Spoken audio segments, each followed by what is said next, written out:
ওকে। ভাইয়া, আপনাকে একজন কোশ্চেন করেছে যে আপনার ছবি তুলে দেয় কে? আমার ছবি তুলে দেখ, আচ্ছা আমি যখন জি। প্রকৃতির ছবি তুলি সেগুলো তো আমি নিজেই তুলি, আর আমার ছবি যখন তুলে তখন মোস্ট, যেহেতু আমি সোলো ট্রাভেল করি অনেক বেশি, মোস্ট অফ দ্য টাইম আমি, আমার স্ট্যান্ড থাকে, স্ট্যান্ড ফিক্সড করে আমি নিজেই টাইমার সেট করে তারপরে সামনে গিয়ে ওইভাবে ছবিগুলো তুলি। এই জন্য বেশিরভাগ সময় দেখবেন যে আমার ছবিগুলো সামনাসামনি হওয়ার থেকে বেশিরভাগ ছবি হচ্ছে পিছে থেকে। কারণ জি। আপনি জি। যখন এরকম টাইমার সেট করে ছবি তুলবেন, সামনাসামনি ছবি তুললে ছবিগুলো ভালো আসে না, বাট পিছে থেকে তুললে খুব সুন্দর সুন্দর ছবি তোলা যায় যদি আপনি রাইট অ্যাঙ্গেলে ক্যামেরাটা রাখতে পারেন।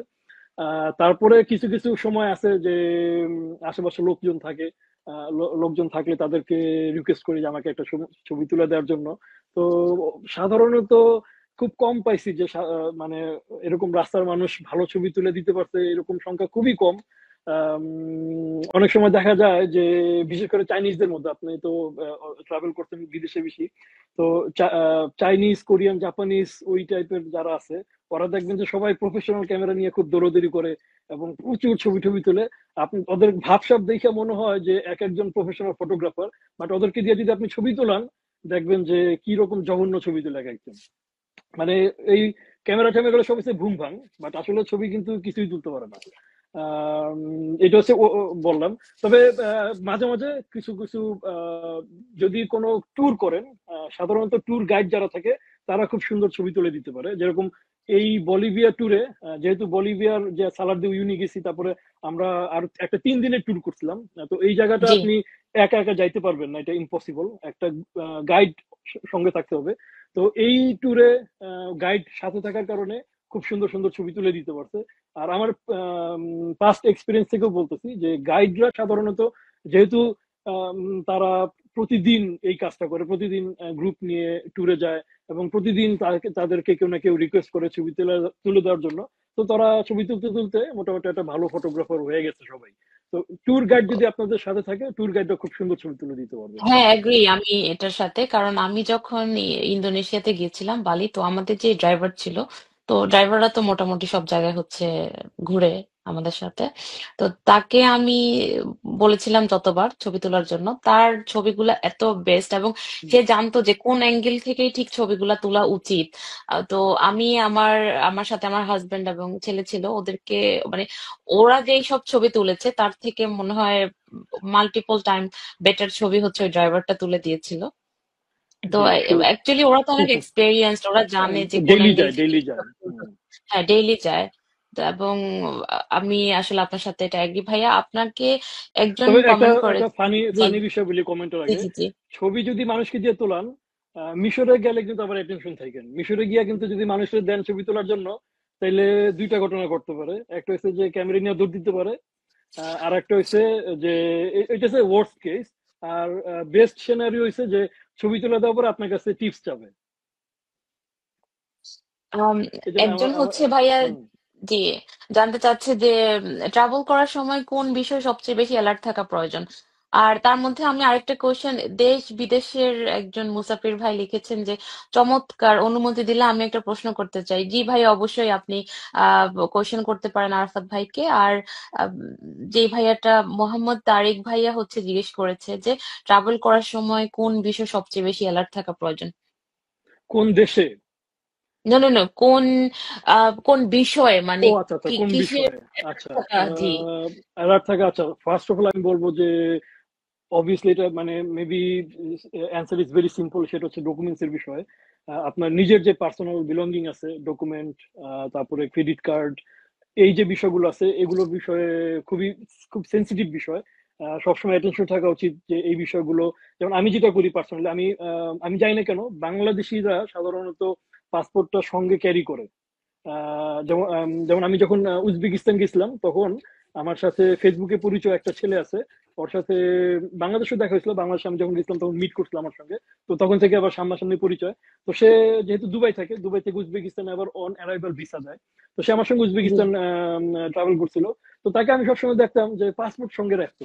এবং এটা ছাড়া আমি অন্যান্য জায়গায় দেখছি যে আমার শ্বশুর বা এরকম যারা যখন আমার সঙ্গে কোথাও যায়, সবসময় পাসপোর্টটা পকেটে রাখে। তো আমি এটা হয়তো একটা Bangladeshi culture, I don't know. তো বাট আমি আমি পার্সোনালি পাসপোর্ট জীবনে কোনো সময় আমার সঙ্গে ক্যারি ক্যারি করি না। আমার পাসপোর্ট হচ্ছে সবসময় আমার হোটেলের মধ্যে থাকে, কারণ হোটেলে এইটা ওকে। হচ্ছে সেফেস্ট প্লেস। আপনার আর হুম আর হুম। যাই কিছু হোক না কেন, হোটেল থেকে আপনার এই পাসপোর্ট এটা মানে আর সরার কোনো হোটেলের সবগুলো রুমে কিন্তু লকার দিয়ে দেয় লকারও ওরা। থাকে, জি জি, হ্যাঁ, লকারও যেটার দেওয়া থাকে। পাসওয়ার্ড শুধু আপনিই জানেন। So exactly. আমার মনে হয় ওইটাই সেফ। আমিও কখনো ক্যারি করি না আনলেস যে কোনো কিছু লাগবে বা কোথাও এন্ট্রি করতে যেখানে আমার অন্য কোনো আইডি নাই, তখন হচ্ছে হয়তো ক্যারি করি। কিন্তু ম্যাক্সিমাম সময় ইটস গুড যে আপনি লকারের মধ্যে আপনার পাসওয়ার্ড দিয়ে রেখে দেন।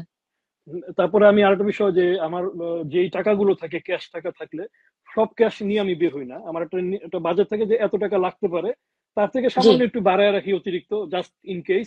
আর বাকি টাকাটা আমি সবসময় হোটেলে রেখে যাই। তারপরে ক্রেডিট কার্ড আমার দুইটা আছে, একটা সঙ্গে রাখি আর একটা আমি হোটেলে রেখে যাই। এটা হচ্ছে আমি মনে করি একটা সেফটির বিষয় আছে, কারণ ফার্স্ট অফ অল হোটেলের লকারে রাখলে এটা 100% সেফ, এটা কেউ কোনো সময় সরাবে না। আর জাস্ট ইন কেস যদি কিছু হয়ে যায়, আপনার অল্টারনেটিভ একটা খরচের বিষয় আছে। আহ, এই বিষয়টা আমি আই থিঙ্ক সবার সতর্ক থাকা উচিত। তারপরে আর নর্মাল যে বিষয়গুলো আছে, সাধারণত আসলে বেশিরভাগ দেশই, আমি যে আমার পার্সোনাল এক্সপিরিয়েন্স থেকে বলতেছি যে বেশিরভাগ দেশই আসলে ট্যুরিস্টদের জন্য সেফ। অনেক সময় লোকালদের জন্য আনসেফ হইতে পারে, লাইক ফর এক্সাম্পল বাংলাদেশের কথাই বলি। বাংলাদেশ লোকালদের জন্য আনসেফ হইতে পারে, বাট আমি মনে করি ট্যুরিস্টদের জন্য কিন্তু এতটা আনসেফ না। কারণ লোকালরা যখন ফরেনারদেরকে দেখে, তারা কিন্তু ওই খারাপ চিন্তাটা করে না, তারা সবসময় জি। রেসপেক্টের সঙ্গেই দেখে। হয়তো বড়জোর স্ক্যাম জি। করতে পারে, বাট আচ্ছা, জাহির মনে একটা কমেন্ট করছে। জি, এখন আমি আমি কমেন্ট ওটা দেখছি এতক্ষণ। ওয়েট জি। করতেছি, আপনার আপনার কথার জন্য ওয়েট না, করতেছিলাম। এই বিষয়গুলো, এই বিষয়গুলো সতর্ক থাকা উচিত আমাদের সবার আর কি। হ্যাঁ, জহিরের সাথে আমরা দেখি আমরা যাব কোথাও একটা জায়গায় এই সামারে। ও এখন তো আবার দেশে যেতেছে, দেশ থেকে ব্যাক করলে হয়তো বা জুলাই আগস্টে, জুলাই 10 তারিখ আমার ওয়াইফ আবার যাবে দেশে, আহ, 1 মাসের জন্য। তো ওই সময়টা আমি ফ্রি আছি, ওই 1 মাসে হয়তো বা জহিরের সাথে কোথাও যাওয়া হইতে পারে, আশেপাশে কোথাও। ওকে। জহির ভাই, আপনি তো মানে আপনার অ্যান্সার পেয়ে গেছেন, তাহলে এখন আপনি হচ্ছে প্ল্যান রেডি করেন যে ভাইয়ের সাথে কোথায় কোথায় যাওয়া যায়।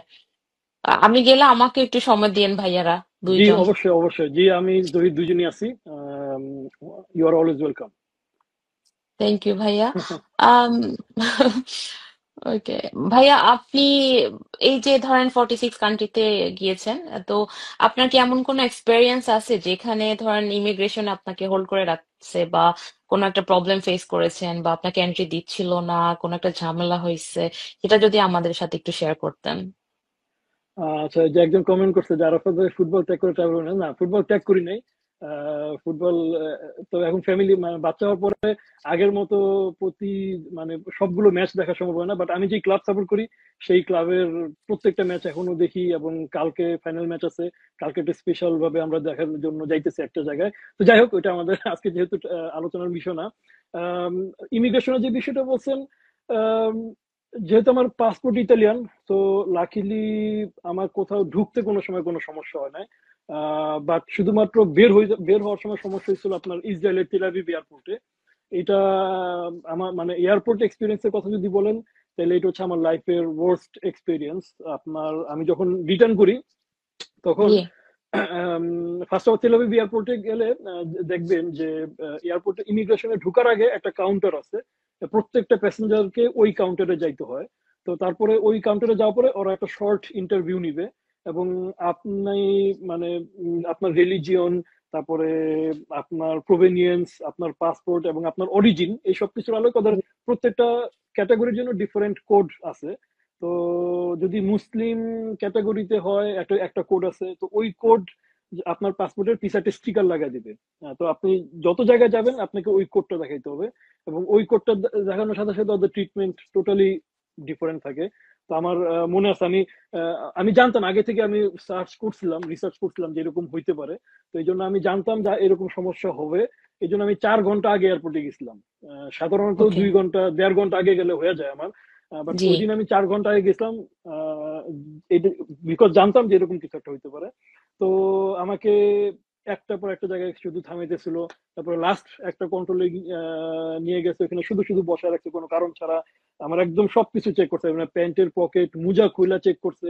তারপরে এটা স্ক্যানার যে মেশিন আছে, যেটা পুরো বডিটা ঢুকে, ওইখানে গিয়া জি, চেক করছে, তারপর জুতা খুলা জুতার ভিতরে চেক করছে। ইভেন আমার কম্পিউটারটা পর্যন্ত নিয়ে গেছে, কম্পিউটার নিয়ে গিয়া কম্পিউটার ভিতরে সবকিছু চেক করছে। তো আমি এই বিষয়গুলো জানতাম দেখে আমি ইসরায়েলে মানে ফিলিস্তিনে যাওয়ার 1 বছর আগে থেকে আমি ফিলিস্তিনের পক্ষে বা ইসরায়েলের বিপক্ষে যদি কোনো পোস্ট কমেন্ট যা যা ছিল সবকিছু ডিলিট করে দিছিলাম। এবং ওইখানে থাকাকালীন আমি এমন কোনো পোস্ট করি নাই যেই পোস্টটা ওদের যে গভর্নমেন্ট পলিসি আছে তার এগেনস্টে যায়, কারণ ওরা জি, এভরি সিঙ্গেল জিনিস চেক করে। যদি এরকম কিছু পায় যেটা ওদের পলিসির এগেনস্টে যায়, সমস্যা করতে পারে। তো এরকম পরে কম্পিউটার চেক করলো, মোবাইল পর্যন্ত নিয়ে চেক করলো, এভরি সিঙ্গেল থিং এইভাবে। আমার মানে আমি একটা পর্যায়ে ভাবছিলাম যে আমার ফ্লাইট হয়তো মিস হয়ে যাবে, বাট একদম জি। লাস্ট মোমেন্টে গিয়া লাস্ট পার্সন গিয়ে আমি ফ্লাইটটা ধরতে পারছি। তো 4 ঘন্টা আগে জাস্ট গেছিলাম বিকজ ফ্লাইটে মেবি এই লাইক আপনি হচ্ছেন মুসলিম, ওই ওই জন্যই হুম, হয়তো এই হ্যাঁ প্রবলেমটা ওরা হচ্ছে এই খুব জন্যই থরো চেক করে। হ্যাঁ, আমরা 2 জন ছিলাম, আমি আর একটা আরব মুসলিম। তো 2 জনেরই শুধু এই সমস্যাটা করতে, বাকি যারা ছিল এরা তো নর্মাল ভাবেই সব গেছে।